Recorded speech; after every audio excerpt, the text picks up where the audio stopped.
Hello, welcome to the video that I'm compiling in relation to a subject which is very commonly used and frequently used by inspection companies when carrying out pre-purchase building and timber pest inspections, and that is the term invasive inspection. This is a video designed to explain exactly what that means, why it is in place, what you should be aware of as a purchaser about this term, and how you should treat it. So both the building and timber pest inspection aspects of a pre-purchase inspection will use the term invasive inspection, and that is primarily because both of these inspections carried out as part of a pre-purchase inspection by a person buying a property will be carried out in a nature that is visual, non-invasive. That means basically that no materials whatsoever or any other fixture will be removed, and it's basically visual only access to the consultant. So no invasive techniques are used by removing linings or stuff like that. Because of this fact and the nature that the inspections are visual and non-invasive, purely because the Australian standard dictates that that's how they're done, not because the inspector doesn't want to go to the extra effort or do anything else, but the Australian standard says they've got to be visual and non-invasive. There are many things that can't be seen by an inspector if they find a particular defect, because they may be in a concealed area like wall cavities, under floor coverings, or basically in an area that they can't access with the visual and non-invasive aspect of the inspection. So some common defects or things that might be unable to be commented on because of this would be the extent of any timber damage or material damage present adjacent to a defect like a leaking shower in a wall cavity, the true extent and actual cause of any defect, the costs associated for the rectification of that defect, and the level of any timber damage caused by termite activity in the event termite indicators are found. Those are just some of the benefits that an invasive inspection can identify, and obviously knowing that as a purchaser is far better off than not having all of those pieces of information. And again, it's not because the inspector is not able to go to the effort to provide that information. He's just legally not able to provide it because of the visual inspection. So what basically is done to overcome the fact that there is a lack of information able to be generated by the consultant because of the visual inspection of the visual nature of the inspection is that we make recommendations in both reports for further and more invasive styles of inspecting to be done, which can allow and provide access to the areas like wall cavities, underfloor coverings, and basically provide you complete unimpeded visual access, which enables an environment for an inspector to make a clear determination on the scope, level, everything about the defect and what is required to potentially fix it, and costs. So only invasive inspections, which are not done during the inspection phase when people engage inspection companies when they're buying a property, are able to do that. But there are some factors about that legally, which we're going to talk about in a minute, which are difficult and you need to be aware of. They're predominantly made in the timber pest inspection area to identify the level of any timber damage, the amount of activity for termites. Are they active? Are they inactive? Where are they? But mostly to determine timber damage. For building, invasive inspection recommendations are made for a number of reasons in a number of different areas. It can involve leaking showers, it can involve decay, determining the length of the extent of the decay. But basically, they're, in both cases, pest and building, they're designed to give an ability for there to be a far better understanding and knowledge of the complete and entire aspect of the defect and parameters and everything involved about it, so that the client can make a far better and informed decision based on the fact that there was no impediments that restricted any information about the defect, which is faced by the consultant when they do their inspection with the visual and non-invasive only. So only by triggering an invasive inspection, if it's recommended, can there be an ability for there to be the best information possible gathered and you received as a purchaser. If you don't do that, then you're not going to give yourself the ability to be informed in the best possible nature, and you're going to increase your risks potentially of sustaining financial loss by not doing that as well. So the limitations and difficulties with invasive inspections: number one, legal consent must be obtained from the seller. So no consultant or inspectant, if they find some damage, timber damage, and an architrave or a skirting board, is able to then open that up and damage it and break it, because it's not their property. They must get the consent of the owner, and often owners are not prepared to give that consent. You'd think they would be, because they want to sell the home and do everything possible to, be part of the process, but they don't generally. They invariably decline requests made for any access to open things up and do more invasive inspections by us. And I think the conclusion we've arrived at is generally because vendors are more worried that it might actually show the full extent of the problem, and they don't want that to be seen by purchasers. So can't really think of any other reason why a vendor would be hesitant to sort of give access or permission for these kinds of invasive inspections to be done on the day of inspection, because of their benefits they can have for the purchaser, and they're not too detrimental to the vendor at all, but often we're rejected when we make these requests.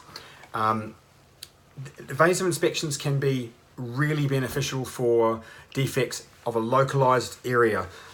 like a bathroom shower leak. So if there's a wall lining with a plasterboard adjacent to the shower that's showing signs of moisture damage and it's clearly leaking, then in that case it would be great to do an invasive inspection, remove the plasterboard lining adjacent to the shower, because it's just in that area of the structure, and you could clearly have an ability then to determine the full extent of the problem and damage and rectification. So where it's a localized defect in a part of a structure,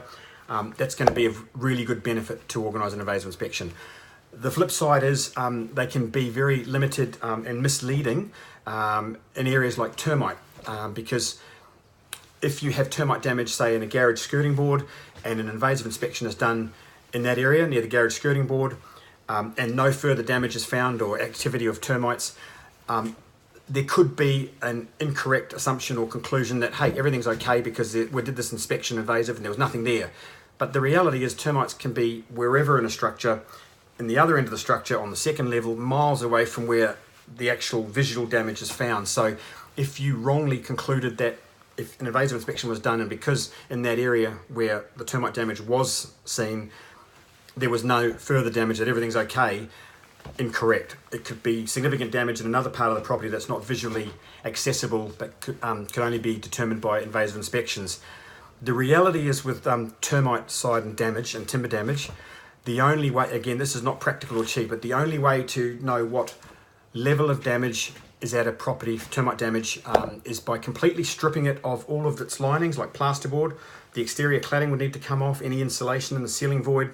In essence, you'd have to make the property bare and naked in its timber frame state, because that's the only way you could see all the framing timbers and make a determination as to what timbers are damaged. Now, for a completed structure with linings, it's impossible and almost impractical to do that in terms of the vendor won't let you do it, but that's the only way you're going to know the full level of termite damage. So invasive inspections with timber pest activity and termite damage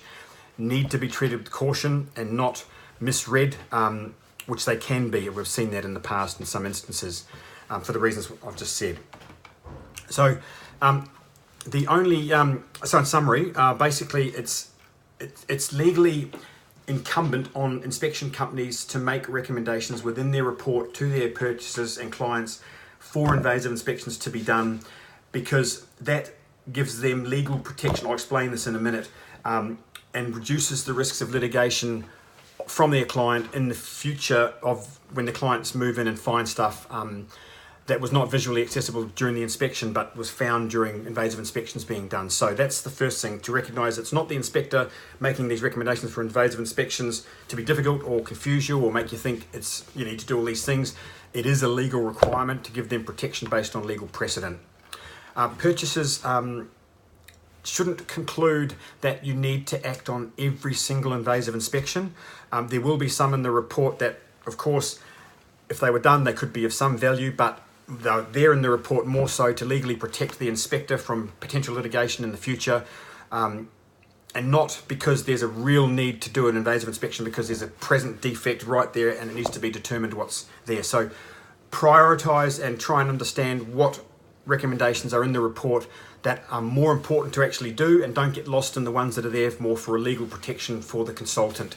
This should be done really with communicating with the inspection company, and they should be more than willing to try and guide you on that and say, look, this one here of a recommendation for invasive inspection is more so to protect us legally.